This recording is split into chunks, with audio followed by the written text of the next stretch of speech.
بسم الله الرحمن الرحیم. درنو لیدونکو السلام علیکم ورحمت الله وبرکاتو. په دې هیله چې بیا هم روغ جوړ خوشحاله او د خپرونې سره اوسئ. قدرمن لیدونکو، همدا ګړۍ تاسې دیني لارښوونې خپرونه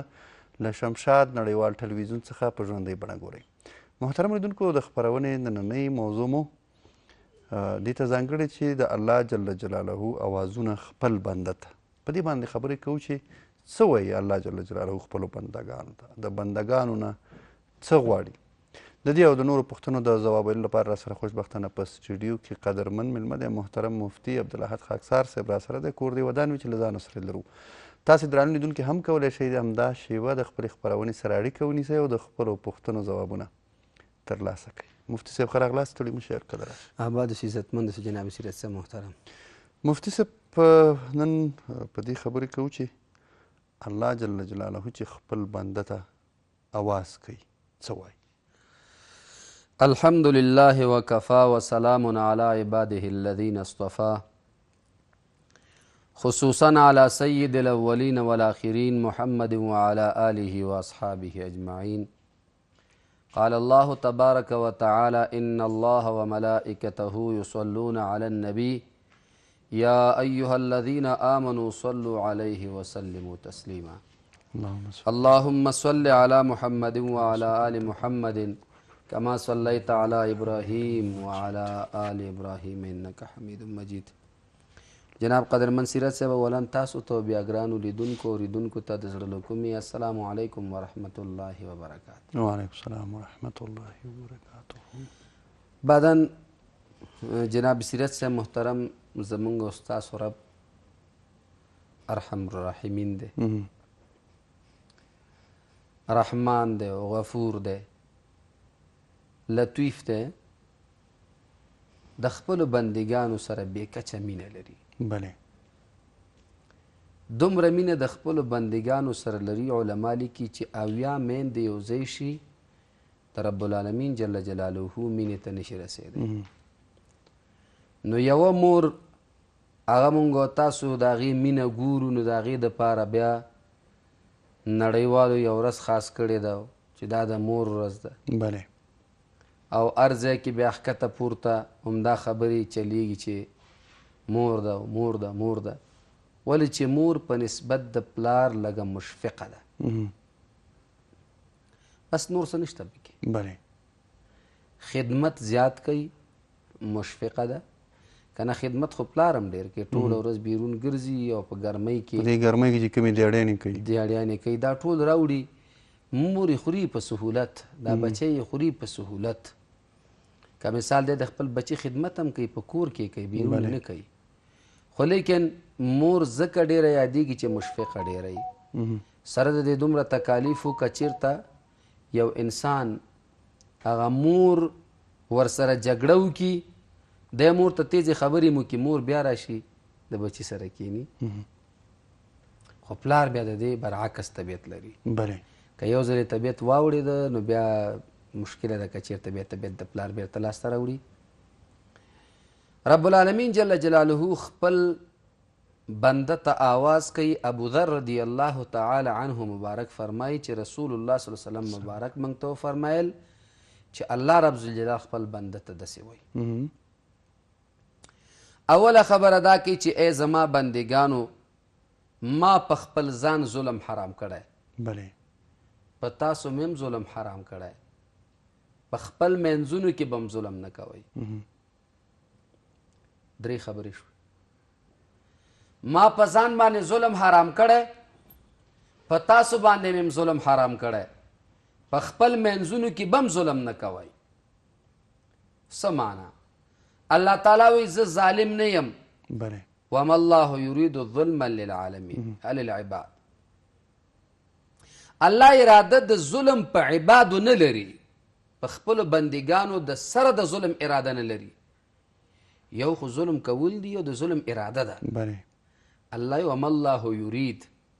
الله اراده هم د ظلم نه لري، کول خو یې څه کوي، کول خو یې څه کوي. نو الله عادل. یو آواز یې دا وکړه بندګانو ته چې ای بندګانو، زه ظالم نه یم، په تاسو ظلم نه کوم، تاسو به خپل منځ کې یو بل باندې ظلم نه کوئ. بیا ورپسې دویم آواز کوي چې ای زما بندگانو تاسو بېلارې یئ مگر هغه څوک په لارې برابر دی چې چاته ما هدایت کړی دی دا د هغې خطبه ترجمه ده چې من یهده الله فلا مضل له ومن یضلله فلا هادی له الله چې چاته هدایت وکړي هغه بیا څوک ګمراه کولی نشي او الله چې چاته د ګمراهۍ لاره وښیي نو بیا خلک هدایت ته نشي کش کولی نو الله جل جلاله فرمایي تاسو بېلارې یئ معنا څه که ته سلم په لارې برابرې بیا قرآن و حدیث ته رجوع وکړه ووایې چې زما رب ما ته دا آواز کړی دی چې تاسو بېلارې یئ ای بندګانو زما نه هدایت طلب کوي یعنی هغه څوک بېلارې نه دی چې ما ورته هدایت کړی دی د الله رب ذوالجلال د هدایت ته تمه اوسئ دا معنا دریم آواز رب العالمین جل جلاله کوي چې ای زما بندگانو تاسو مانا سمه لاره وغواړئ چې زه مو رهنمایي وکړم مخکې تعریف وکړو حال د بندگانو بیان که تاسو بېلارې یئ مګر زم چې په لاره کم د انسان فکر کې یو سوال راځي چې ای الله نو ته به دا هدایت ما ته څنګه کوې الله رب ذوالجلال بیرته جواب وکړه مبتدا یې مخکې راغله خبر بیا راغی ای زما بندګانو ما نه هدایت وغواړي نو په سمه لاره به وکړو موږ تاسو ټول الله رب ذوالجلال ته محتاج یو ان الله فقیر ان کفار به دا ویلې چې الله تعالی فقیر دی و نحن اغنیا موږ مالدار یو بلکې حقیقت دا دی یا ایها الناس انتم الفقراء الى الله والله هو الغنی ای انسانانو تاسو ټول الله ته محتاج یئ الله رب الجلال فرمایي ما ته محتاج یئ الله بے پروا ذات دی والله هو الغنی الله بے پروا ذات دی نو تاسو ما نه هدایت وغواړئ چې زه مو رهنمایي وکړم یوازې هدایت نه ښیي رهنمایي م کوي داسې ځه الله رب الجلال څه فرمایي والذین جاهدوا فینا لنهدینهم سبلنا وان الله لمع المحسنین الله فرمایي هغه څوک چې مجاهده کوي کوشش کوي زما د لارې پیدا کولو الله فرمایي بېغمه دي چې زه ورته لاره ښیم که نه دغې لارې ښودلو ته الهام وایي د فقهاو په ژبه کې دې ته الهام وایي دغه الهام الله تعالی اولیاء کرامو ته کوي چې یا ورته د کشف په ذریعه باندې وای یا ورته د الهام په ذریعه باندې وای الله تعالی د دې نیکانو بندګانو په زړونو کې یوه خبره راواچوي په دغې لار روان شه فلانکي سړي ته لاړ شه هلته عالم دی هغه سره ناسته وکړه قرآن ته لاړ شه ترجمه شروع ده ورته کېنه احادیثو درس شروع کا دا ټول هغه الهامات دي چې الله تعالی انسان ته کې دا ملهمه فرښته الله پیدا کړي په دې زړه کې هغه د انسان په دې زړه کې هواګانې راپاسوي داسې لاړ شو داسې لاړ شو داسې لاړ شه لارې ورته ښیي اړیکه لرو السلام علیکم ورحمت الله السلام علیکم وعلیکم السلام ستړي مه شئ مهرباني پوښتنه وکړئ خدای دې عزتمن کړه زما سلامونه مولوي صاحب او تا ته علیکم السلام د ډالۍ او بال سلام زما پوښتنه دا ده یو ورځ مخکې ما پوښتنه وکړه ورجانه چې نو کوم وخت مو کړه راغله بیا نو پوښتنه مې دا ده چې دغه سهار مونږ ما پوښتنه کړې بیا په جواب پوه نه شوم فلسفه راشي او دته راشي سره وځي څنګه پوه نه شوم دغه تکرار که بیا بیا یې تکرار که لږ غږ دې بند شو څنګه شو مهرباني تکرار کوي چې دا مونږ صفایي سړي نه قضا چې سړی وده پاتې شي بیا یې هغه کې قضایي راوړي او شپې دې لنډې سړي نه دغه مونږ قضا کېږي ډېر سړی کوشش وکړي نو په دغې خو به سړی نیول کېږي نه لکه ستان یې نه قضا کوي او مثلا وده پاتې شي سمه ده خپرونه ګوره مفتي صاحب په دې اړه معلومات درکوي مخې ته ښه مفتي صاحب راځو موضوع ته جناب سیرت صاحب محترم ورپسې الله رب ذوالجلال فرمایي چې ای بندګانو تاسو ټول بربڼ یئ ما نه لباس وغواړي چې زه تاسو ته لباس درکړم عام لباس که مونږ تاسو راواخلو شارحین د دې حدیث وایي بلې که عام لباس واخلي دا هم د الله نه سوال وکړه ظاهري لباس چې ورته مثال په توګه علما لیکي کوم یو انسان چې کالي اچوي او د کالي د شروع کېدو نه مخکې چې دی تن ته واچوي دغې وخت کې د 4 دفعې چارقل کم چارقل چې د 3 دفعې د هر یو ووایي او ورسره د بیا یو آیت ووایي وإلهكم إله واحد لا إله إلا هو الرحمن الرحيم فإن تولوا فقل حسبي الله لا إله إلا هو عليه توكلت وإليه ينيب. دغه آیتونه دا چې وایي یا درود شریف وایي که نور چاته هېڅ هم یاد نه نو سبحانك اللهم وبحمدك وتبارك اسمك وتعالى جدك ولا اله غيرك دا دی وایي نو وایي د دې کالیو د نعمت شکریا دې مدا کړله او د دې د شر نه به دې الله محفوظ وساتي. بله اشرف علي تانوي رحمت الله علیه لیکلي دي نو که موږ تاسو دا عام لباس هم واخلو عامه جامه هم واخلو دا هم د الله یو نعمت دی. بله الله رب الجلال څه فرمایي یا ایها الذین آمنوا خذوا زینتکم عند کل مسجد. ای د ایمان خاوندانو تاسو ښایسته لباس مو واچوئ په هغې وخت کې چې کله تاسو مسجد ته نږدې کېږي یعنې عبادت چې کوئ نو په ښکلو جامو کې کوئ بله پاکو کالیو کې کوئ. یو مسله علما دلته دام بیانوي چې هغه کالي چې هغې کې ته یو مالداره سړي ته تګ نه خوښی او هغې کې ته الله ته سجده ږدې نو مونځ خو دې کېږي خو مکروه دی. بله ولې هلته توازن برابر نشه. تا یو مالداره سړی د رب العالمین جل جلاله د حضور نه عزتمند وګڼه. نو دا څومره دغه ورونه زمونږ چې مستریان دي یا مثال نور عام کار کوونکي دي کالي چې پاکي نو مونځ یې کېږي خو مګر بهتر نه دی مکروه دی. کالي دې باید پاک واغوندي بدل دي کی او ځکه چې دغه کالیو کې کده ته چې راځه چې زه واده ته نو که نور هېڅ هم نه نابلده واده ته یې ویسه سوی شرمېږم دا څنګه کالي واچو دا خلک وایي. یا بعضې سړی بیا دا هم وایي جناب سیرت صاحب محترم چې نه زه خو پرې نو شرمېږم زه ځم باچا ته هم در سره ځم نو ته خو ځې خو بل دې ښه نه یادوي. هر هغه لباس چې هغې کې انسان ته تګ نه خوښوي نو په هغې کې چې مونځ کوي مونځ به وشي چې پاکي دې کې څه مشکل نشته مګر مکروه دی. مننه مفتي صاحب اړیکه لرو. السلام علیکم ورحمت الله. اړیکه پرې شوې راځو بېرته موضوع ته. نو جناب سیرت صاحب محترم که دې نه موږ معنوي لباس واخلو نو معنوي لباس د تقوا ده بیا. بله مطلب دا دی ای بندګانو تاسو زمانه جامه د تقوا وغواړئ چې تاسو ته زه تقوا درکم تاسو ته د تقوا کمال در وښیم تاسو ته د تقوا عزت در وښیم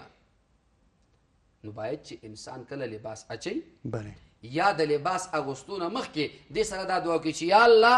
څنګه ظاهري لباس دې ښایسته راکړه الله داسې باطني معنوي لباس مې ښایسته کړه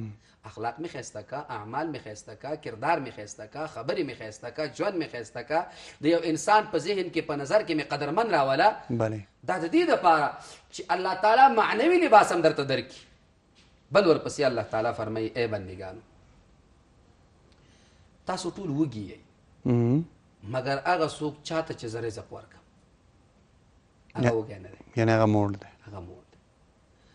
ځکه چې الله چاته رزق ورکړي نو بیا سم رزق ورکړي. بیا داسې نه چې جیب ته لاس کېږه نه چې وروره دا 100 روپۍ واخله په دې به دې کار وشي او بس ما ته هم دعا کوه او ډېر زیات حاجتونه مې دي 100 ورکوي د 0 ته دعا غواړي او صاحب 100 روپۍ ورکړې ده بیا ورته ونښلي دا حاجت دی او دا حاجت دی او دا حاجت دی او دا حاجت دی ټول پکې مخې ته راواچوي. بجلیګر استاد الله تعالی غریق و رحمت کی هغه ویلې چې روان هم په لاره باندې یو سړي د چاندي اوازونه کول بل سړی راغی ورته 1 روپۍ ورکړه چې دا واخله وایي چې کله یې واخیسته هغه روپۍ بیا وایي چې خدایه ته واړه جنت ورته ورکړي زه ورپسې راته شوم چې خدای دې کور روان نه کړه په 1 روپۍ چې دا ته واړه جنت ده ته ورکړه موږ به چېرته ځو دومره جنت کموم مه د چاته جنت ډېر دروند ځای دی بله داسې په دې 1 روپۍ باندې 8 واړه دې ورکړه خو چې خدای جنت یې نصیب کړي نو 8 واړه چې ده ته ورکړه موږ به چیا کوو هغه کوم سړي چې 100 روپۍ ورکړي 0 روپۍ ورکړي 1 لک روپۍ ورکړي به څه کوي هغه چېرته ځي هغه چېرته ځي. الله رب الجلال فرمایي چې تاسو وږي یئ زمانه رزق غواړي. دې کې علما کرام یو بله خبره هم کوي یو خو عام رزق دی چې فراخ رزق الله تعالی چاته ورکړي که نه الله یبسط الرزق لمن یشاء ویقدر الله وایي دا زما کار دی چاته فراخ رزق ورکوم چاته تنګ رزق ورکوم. بله بعضې خلک ډېر مالدار دي جناب سیرت خو خوراک یې د روپۍ هم نه وي بېرته رزق تنګي رزق یې تنګي بېغمه شه په کور کې بچي نهري او غوښې پسې سا وختله خدا اشنا به روپۍ د غوټې نه خلاص نه کړي دې ته هغه تنګ رزق وایي. بله بعضې انسان رزق خوري خو په خوند نه پوهېږي دا معنا د تنګ رزق دی. الله تعالی د فراخ رزق نه ورکوي. بعضې خلک دي سابه سره ډوډۍ خوري او داسې پیاز هم ورسره پروت او سره خوا کې هلته شلومبه هم پرته وي، دوه ډوډۍ ورسره خوري، دوه ډوډۍ ورسره خوري چې پاسېږي که نه سبحان الله جزاک الله هم نه، خو غریب دی که نه، دعا ورته یاد هم نه وي چې را پاسېږي اوته تیش زبردسته مزه یې وکړه دا آواز وکړي. دا د الله تعالی حمد نه وایي، مګر الله تعالی پې د رزق فراخي راوړی، خوند یې ترې واخست. خوند یې ترې واخسته. موږ یو مالداره سړی و، زمونږ ډوډۍ یې کړې وه، نو ډېر خلک وو موږ چې لاړلو کله هماغه میز ته موږ کېناستېدلو کوم ته چې دا مالداره سړی راته. بلې فی نفر یو چرګ او ورسره کړایي 15 سیخان هم ورسره ایښي وو، دا شامي کباب دا هر څه مکمل ایښي وو مخې ته. نو ما فکر کو چې او یا چوکۍ کې به خان کینی، مې چې خدای دې خان ته به څنګه رزق راځي او انتظار څنګه چل دی. وایي صبر وکړئ چې خان راشي بیا به شروع کړو. موږ نو تقریبا داسې ووایه چې 1.5 نفره وو، بلې دې ټولو ته دغسې انتظام کړی، ته خپله فکر وکړه نو دومره مال ورته الله تعالی ورکړی. کله چې صاحب راغی او کېناستېده، ویل چې خدای پاکه په انتظار یو سترګې لاندې ورته ګوري چې چی به ورته راځي. وایي شروع کړې ډوډۍ ته، موږ هم شروع کړه، بسم الله هم کړه چې ګورو ده ته دا لشمک کچالو دی دا جوش کړی راوړه.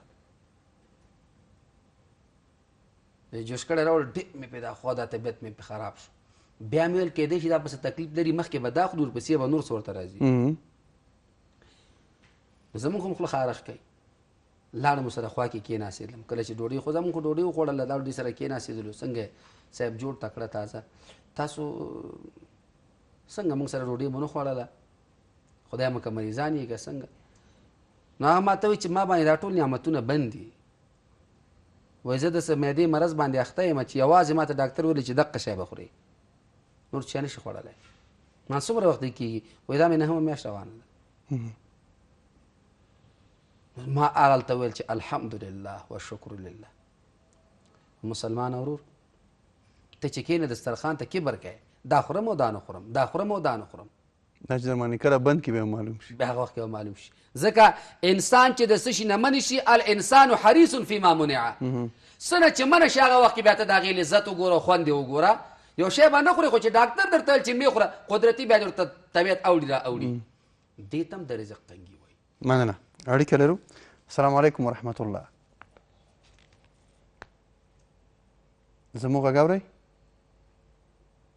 السلام علیکم. علیکم السلام. ستړی مه شئ عمره، مهرباني پوښتنه وکړئ. مهرباني. پوښتنه دا وه چې یوه افغانۍ ته یو سړی نفر مال واخلي، 2 نفره پکې شریکان وي، بیا د مال چې ورته ساتي نور ټول مصارف ورکوي او دغه مصارف چې ورکوي دو دغه لرې د مخې دغه سنګینې په وطن کې ټول کېږي، هغلته ټول کېږي، دا په خپله وسوځي یا یې که بل چا ته په خیرات کې ورکړو. دا یوه پوښتنه مې وه. بله پوښتنه مې دا وه که څوک 200 افغانۍ مثال د خبرې خیرات کوي، 50 څلور نفرو ته ورکړو 100 لري، او که د یوه نفر ته یې ورکړو. ښه، دا دویمه پوښتنه مې واخیستله، لومړۍ پوښتنه بیا تکرار کړه. لومړۍ پوښتنه مې دا وه چې یو مال په وطن کې مثال د خیر په قابل کې د قربانۍ دپاره ښځې 2 نفره پکې شریک کېږي، دا یو نفر ورته ساتي داسې ثواب په خاطر باندې چې ثواب نه محرمه نه شي، داسې ټول شی ورته وویل چې زه دا درته ساتم د خیر په هغه باندې چې زه د ثواب نه محرمه نه شم، دا سنګین یو شی دا یې ورته غریب ته ورکړو، ښځې یې که یې د خپلو خالص ته یې ورکړو. دا څه شی چاته ورکړي؟ دغه بیا تکرار کړه. د سنګین خود چې سنګین مال ته چې کوي دا د کور یې ورته سین کړو، که یې چاته همداسې ورکړو چې دغه پړي یادوئ؟ سمه ده. خپرونه ګوره مفتي صاحب په دې اړه معلومات درکوي. مخې ته ښه. درنو لیدونکو لنډه دمه لرو، چېرته مه ځئ، له خپرونې سره پاتې شئ.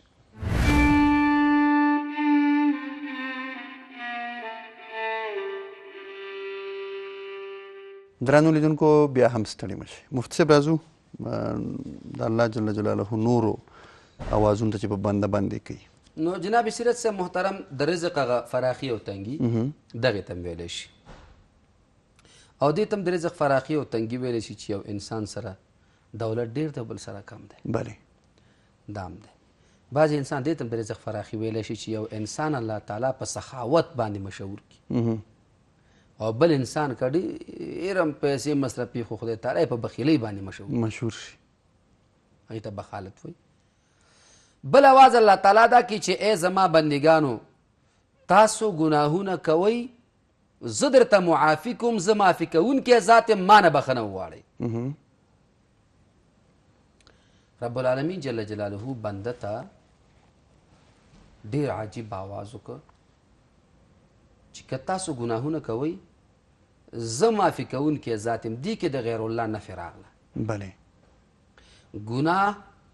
معافونکی ذات یو الله دی. دعا د هر چا نه غوښتلی شي خو دا چاته نشي ویلی چې ما نه ګناه شوې ده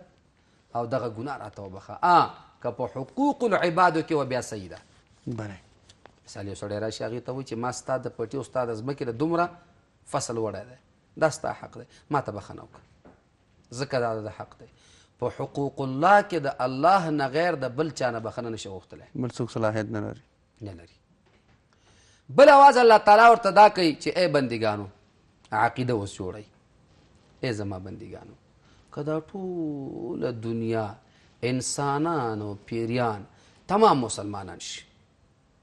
زما په خدایۍ کې به ذره بره زیاتې رانه وړي. زما چې کومه خدایي ده هغه اسم ده. که دا ټوله دنیا نافرمانه شي زما په خدایۍ کې کمی نه راځي. بله یعنی معنا ده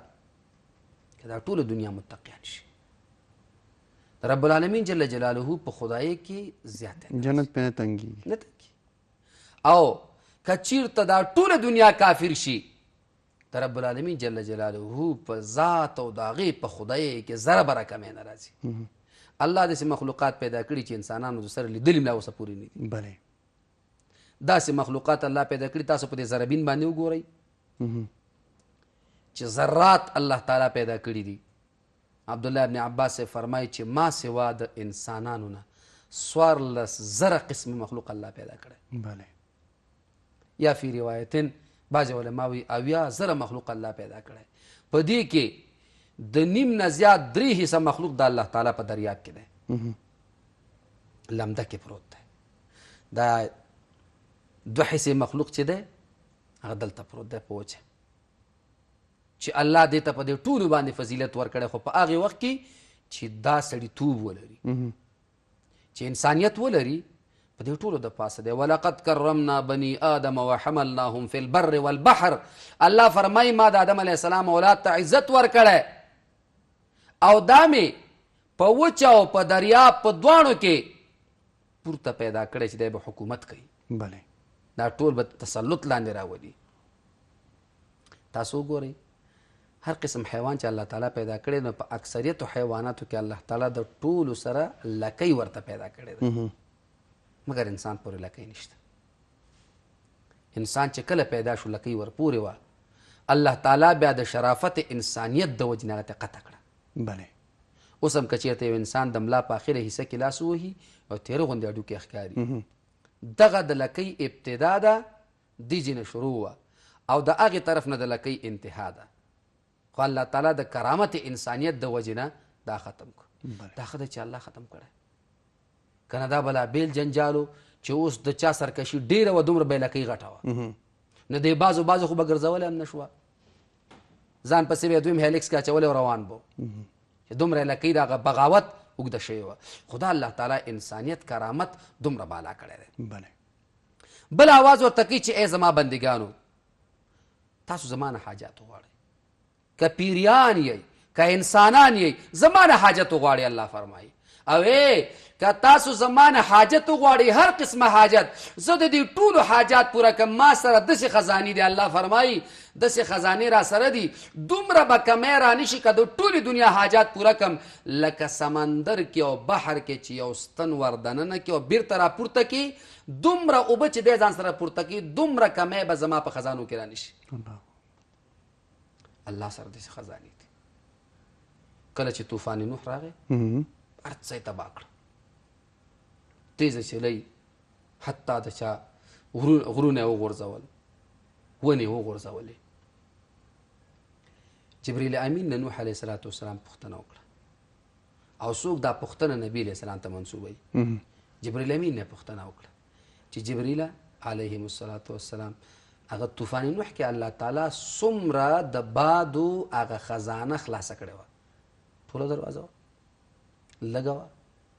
یوه حصه وه څومره وه وی جبرئیل امین ورته وویلې چې ای د الله پیغمبره ستا د دې وړې ګوتې د نوک په انداز الله تعالی د هغې خزانې نه دروازه کولاو کړې د باد ټوله دنیا یې په سر راغستې وه هیڅ چا ونشي کولی چې مقابله یې وکړي اوس هم کله ناکله دا طوفانونه چې راځي دا سونامي طوفان چې راغلی او دا نور بسته کورونه یې جګ نه کړه انسانان خو ورته یې چې هم نه ښکاره کېدل الله رب ذوالجلال سره هر قسمه خزانې شته الله وایي ما نه وغواړئ ای انسانانو ای پیریانو مشکل نه لري که چېرته تاسو یې ما نه وغواړئ زما په خزانو کې د سرم کمی نه راځي دا خو انسانان سادهګان دي د الله د در نه راوتلي د انسانانو در ته ننوتي او د اسلام اولنی کار دا دی صحابي چې د اسلام ترجمه کې چې لنخرج العباد من عبادة العباد الى رب العباد د اسلام کار دا دی چې بندگان د بندگانو د عبادت نه خلاص کا او د هغې ذات عبادت ته ورواچوه چې هغه د عبادت لایق دی دا موږ چې دومره سروهلي بروهلي یو جناب سیرت صاحب محترم دا منګه هر څه ګنړې د دغې نه ده چې د دغې په لاس کې دي بس راکوي د دې بنده په لاس کې دا د عقیدې د جوړولو دپاره یې درته وایم جناب سیرت صاحب الله رب ذوالجلال موږ ته قرآن عظیم الشان کې بار بار اوازونه کوي ومن یتق الله یجعل له مخرجا ویرزقه من حیث لا یحتسب الله تعالی بل ځای کې ومن یتوکل علی الله فهو حسبه بل ځای کې الله تعالی فرمایي ان الله هو الرزاق ذو القوة المتین او داسې ډېر آیتونه د قرآن عظیم الشان واخله الله یې په ما تکیه وکړي په ما تکیه وکړي په ما تکیه وکړي په ما تکیه وکړي مونږ وایو نه صاحب الله ستا خبرې ډېرې ښې دلته بل ځوان موجود دی په دې دنیا کې چې هغې ته جامې جهاني وایي نړیوال مرستې ورته وایي مونږ هغې ته سترګې نیولې دي صحیح ده دا یو روابط دي دینم باید سړی غافل نه شي ځکه دا خو انساني روابط دي رسول الله صلی الله علیه وسلم مبارک سفارتي تعلقات د خلکو سره درلودل عمر رضی الله عنه سفارتي تعلقات درلودل که څوک دا خبره کوي چې نه موږ جامې جهاني ته ضرورت نه لرو دا هم کوم عقلتوب دی ولې نه لري اوس مثال د دې ځای او د سعودي ترمنځ څونه فرق دی اوس چې موږ تاسو حجاج حج ته نه ځي یو اهم رکن د فرایضو د اسلام نه پاتې شو که نه په دې خلکو باندې چې دا حج فرض دی او دا پاتې شو د څه وجې نه پاتې شو نه روابط د وجې نه پاتې شو هغه ځینې چې دا کم خلک ګورئ جناب سیرت صاحب محترم هلته به څه خلک ول هغوی به زکاتونه ورکول هغوی به مثال په توګه خیراتونه کول هغه ځینې به رالیږل او دلته به یې غربا او فقراو ته ورکول په دې غربا او فقیرانو دغه رزق ولې بند شو د دې وجې نه بند شو چې روابط ختم شو ورئ سیرت صاحب محترم دا ټول من باید مسلمانان الحمدلله هوښیاره اوسي چې څوک د حکومت په بڼه کې دي یا د حکومت نه غیر دي جناب سیرت صاحب محترم بیا موږ وایو الحمدلله مسلمانان خو یو دې سره شکر دی الحمدلله بیا چې احناف هم یو اول بین المللي روابطو باندې چې کتاب لیکلی دی که نه امام محمد ابن حسن الشیباني رحمت الله علیه لیکلی چې دا د امام صاحب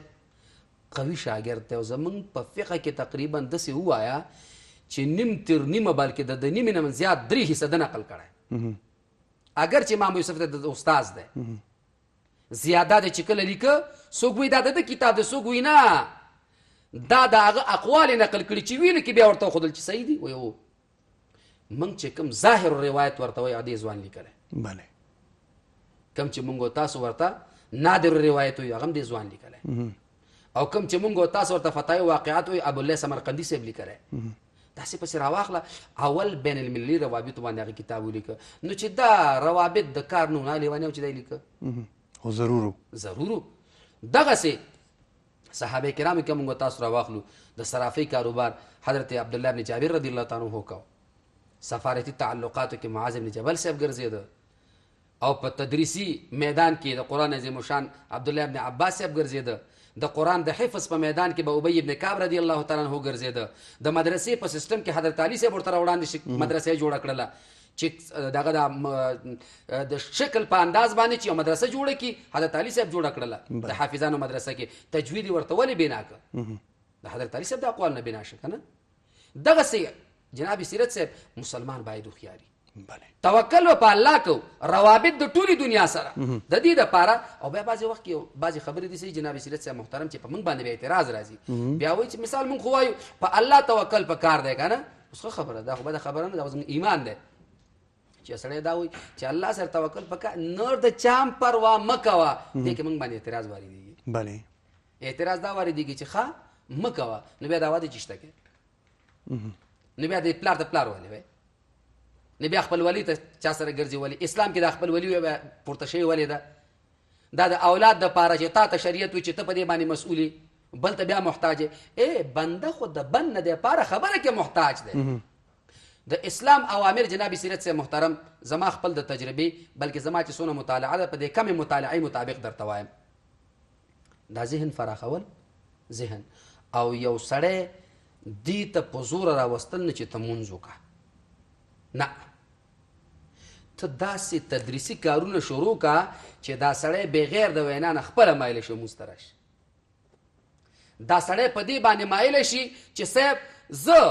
یوه خورکۍ د مسلمان هغه په دې باندې څوک د مجبوره نه کړي چې په زوره وهل در کوم ټکول در کوم حجاب نه مشکل نه لري زه داسې تدریسي بڑا ورته واخلم داسې علما ورته پیدا کم داسې تقاریر ورته وکم داسې لارې ورته برابرې کم چې علما قانع شي په خپله قانع شي ځکه دا مسلمانه ده الحمدلله نو مسلمانه به څنګه د اسلام په اوامرو باندې عمل نه کوي بله خامخا به کوي خامخا به کوي موضوع ته راځو مفتي صاحب دا چې تاسو د الله جل جلاله له اوازونو یو اواز دا و چې بندګانو ته وایي چې تاسو خطا کوئ زه مو معاف کوم یو قسم دعوت نه دی ګناه ته جناب سیرت صاحب محترم ښه پوښتنه و ډېرو ملګرو په زړه کې بدل زه بعضې وخت کې تاسو ته وایم چې تاسو داسې یئ چې هغه د خلکو په نبض باندې ملاسي ښیي او هغه ځي ته هغه د اعتراض ځای ته دا مناظرین چې کله دوه ناستي که نه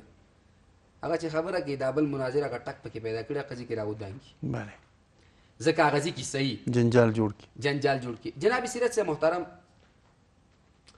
اصل کې دې کې دعوت نه دی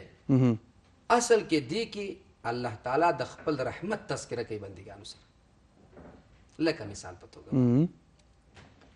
یو پلار راپاسې د بچي ته سلګون ورکړه بچی دا واخله چې څه پکې په ښار کې ځان ته څه شي اخلي واخله خو چې کله دی لاړ شي دغه سلګونې واغسته په دې باندې ځان ته مثال په توګه تفانچه واغسته کور ته بیرته راغی نو پلار ورته چې بچیه ما خو درته د مینې نه دا خبره وکړه دونه خو عقل تام درلود چې اوس به ټسو ټوس کوې اوس به ټسو ټوس کوې نو ما خو درته وویل قید مې در باندې ځکه نه کېښوده چې ما درته درکړی چې دا واخله او دا خبره چې دا مونږ تاسو کو دا خو لکه اعلان غوندې ښکاره ده ټولو ته بله تقریبا چې دا تقدیراتي مسایل دي تقدیر ډېر واړه واړه ځایونه نیسي جناب سیرت صاحب محترم او دغه ځایونه چې مونږ تاسو دا ویلې دي کې ګناه ته ترجیح نه ده بلکې د الله تعالی رحمت طرف ته ده ای بندګان که چیرته تاسو ګناه وکړه الله تعالی فرمایي زه یم که نه لا تقنطوا من رحمة الله قل يا عبادي الذين أسرفوا على أنفسهم لا تقنطوا من رحمة الله إن الله يغفر الذنوب جميعا إنه هو الغفور الرحيم دغسې آیاتونه دا موږ ته مخې ته پراته دي دا موږ چې کله ناکله وایو چې سختي ډېره په کار نه ده قلاره قلاره باندې هر څیز داسې آیاتونه مخې ته راځي رسول الله صلی الله علیه وسلم مبارک ته صحابي راځي ورته قربان ډېر ګناهونه رانه کېږي او ورته وایي بس یو وعده ما سره وکړه او نور توفیق به درته الله درکړي خیر دی یعنې که نور ګناه د نه وشو نه خیر دی او ورته چې یا رسول الله وایه وایي چې دروغ مه وایه ما ته چا ته به دروغ نه وایي صحیح ده او اسانه کار دی دی چې را روان شو بیرون زړه ته وشو چې مثال په توګه باندې تو دې پټي نه چې شی راواخله او عادت هم وسناسه او نو عادت خو مخکې عادت یې جوړو ځان سره فکر کوي ښه راوا مې اخیست پیغمبر اسلام خو درته دروغ به ماته نه وایي که تا نه پوښتنه هسې وکړه چې چا نه خو شي اخیستی نه دي که ته ورته یې چې نه دروغجن شوي که چې هو نو شرمېږي نه یاره پرېږدو مخې ته لاړه مثال په توګه باندې خجوره خرڅېږي هلکه راشه دو دانې ترېنه راواخله دی خو هسې هم نه پوهېږي هلکه پیغمبر اسلام وایي چا سره خو د خیانت نه دی کړی که ته ورته وایې چې نه نو خو دا خو کړی دروغ دی ویلې که وایې چې او څونه شرم دی هغه صحابي وایي ما ته د یو ګناه د پرېښودو په وجه الله تعالی د ټولو ګناهونو د پرېښودو توفیق راکړه بله دې ته دعوتي جنب به وایي جناب سیرت صاحب محترم نو دا الله تعالی چې دلته ویلی دی په دې نیت نه دی ویلی نه دا مقصد دی چې ته ګناه کوه او بس بېغمه شه زه دې بخم دې کې الله تعالی رحمت یعنی که څونه غټه ګناه درنه وشوه خو چې بیا ما ته راغلی الله فرمایي ته 1000 ځلې خفه شوې ما 1000 ځلې پخلا کړې زه چې یو ځلې خفه شوم تا د ژوند لارې جدا کړې یعنی تا سل نافرماني وکړې پروا نشته خو چې ما یو امتحان در باندې راوړو چغې دې شروع کړې چې رب په ما امتحان درلو زه خو نیک عمله مې ولې سختۍ را باندې راځي ګیلې دې شروع کړې الله ته ګیله پکار ده خو د الله نه ګیله نه ده پکار خلک مفتي صاحب چې په ځوانۍ کې مثال ګناه کوي وایي زه مړه چې بوډا شي توبه به وباسي دغسې توبې نتیجه لري نه حضرت عمر رضی الله عنه فرمایي هغه انسان ډېر کمعقل دی د هغې په کمعقلتوب کې ذره بره شک هم نشته چې دی د ګناه د توبې په نیت باندې ګناه کوي بله خیر دی سبا به توبه شي نه خو دا وایي چې الله مهربانه دی هسې مې بخي او صحیح ده خو دا لیکل ورسره چا کړي چې هغې وخته پورې به ته ژوند دی الله خو دا لیکل کړي چې تا ما نه بخښنه وغوښته زه دې بخم نو خو باید چې دی بخښنه وغواړي که نه نو چې دی بخښنه نه غواړي الله تعالی خو چېرته هم دا نه دي ویلي چې اخر وخت کې به ما ته توبه وباسي او بیا توبه په ځوانۍ کې در جوانی توبه کردن شی وی پیغمبری وقت پیری گرگ ظالم می شود پرهیز مننه مفتی صاحب بیا هم اړیکه لرو السلام علیکم ورحمت الله وعلیکم السلام مهرباني پوښتنه وکړئ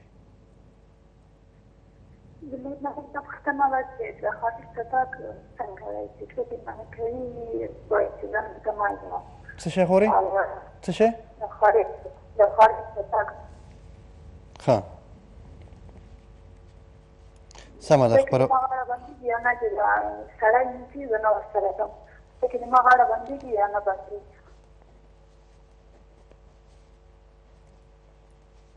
ته ولې نه ځې مالته ولې نه ځې ورسره څه نیت څه دی خارج دې نه خوښېږي که نه د عقیدې له مخې نه ځې سمه ده خپرونه ګوره مفتي صاحب په دې اړه معلومات درکوي مخې ته مفتي صاحب لیدونکو پوښتنو ته راځو خو یو د واکسین یو اعلان لرو دا به ووایم البته کرونا په اړه دی کرونا لا هم زموږ په ګران هېواد افغانستان او ټوله نړۍ کې یو جدي روغتیایي ګواښ ګڼل کېږي نو د خپل ځان او نورو د روغتیا او سلامتیا لپاره د کرونا واکسین وکړئ مفتي صاحب کړي دي بل د کرونا واکسینونه چې په افغانستان کې تطبیقیږي بې ضرره دي او د روغتیا نړیوالې ادارې لخوا تایید شوي د کرونا واکسین جانبي اغېزې ډېرې کمې او د اندېښنې وړ نه دي بلکې د ښه معافیت د رامنځته کېدو په معنا دي او ډېر ژر په خپله له منځه ځي لیدونکو پوښتنو ته راځو عبدالغفور پوښتنه د سهار لمونځ چې رانه قضا شي مثال هېڅ ډېر کوشش کوم چې باید سهار لمونځ وکړم خو انسان دی ویده پاتې شو راویښ شوم او قضایي لمونځ مې وکړه دغه ګناه نه خلاص یم جناب سیدت صاحب محترم یو لمونځ قضا کول دي یو لمونځ قضا کېدل دي یا دواړو کې فرق دی بله که چېرته لمونځ قضا شه یعنې د ده ورته پام نشته دی ویده دی لکه نبي علیه صلات وسلام مبارک چې ویده پاتې شوی او بلال صاحب یې درولی و چې تاسو به سبې موږ پاسې مبارک هم ویده شوی و وایي بلاله ولې وایي قربان هغې ذات زه م ویده کړم کوم ذات چې تاسو په خوب باندې خوبولي وایي نو که چېرته په خوب کې ته پاتې شو او د ده قصد او اراده وه د لمونځ کولو خو پاتې شو نو دې باندې دی ګناهګار نه دی ځکه نبي علیه السلام فرمایي زما امت نه په 3 حالتو کې قلم پورته دی یو پکې خوب دی بله او قصدن به لمونځ نه قضا عمر وایي چې څوک 200 افغانۍ یو چاته مثال خیرات ورکوي 200 روپۍ یا 2000 افغانۍ خو د 200 وویلې دا یو کس ته ورکړي ښه به یي که نه 3-4 کسو ته جناب سیرت صاحب محترم اولا عذر ته کتل پکار دی که چېرته یو انسان ضرورت د مریضۍ لري او هغه داسې مریض وي چې مریض ورته په شفاخانه کې پروت دی یا خپله مریض دی په دغې 2000 بچ کېږي یا د 2000 په هغې کې مرسته او کومک کړي دا 2000 یې ده ته ورکړي ځکه من احیاها فکانما احیا الناس جمیعا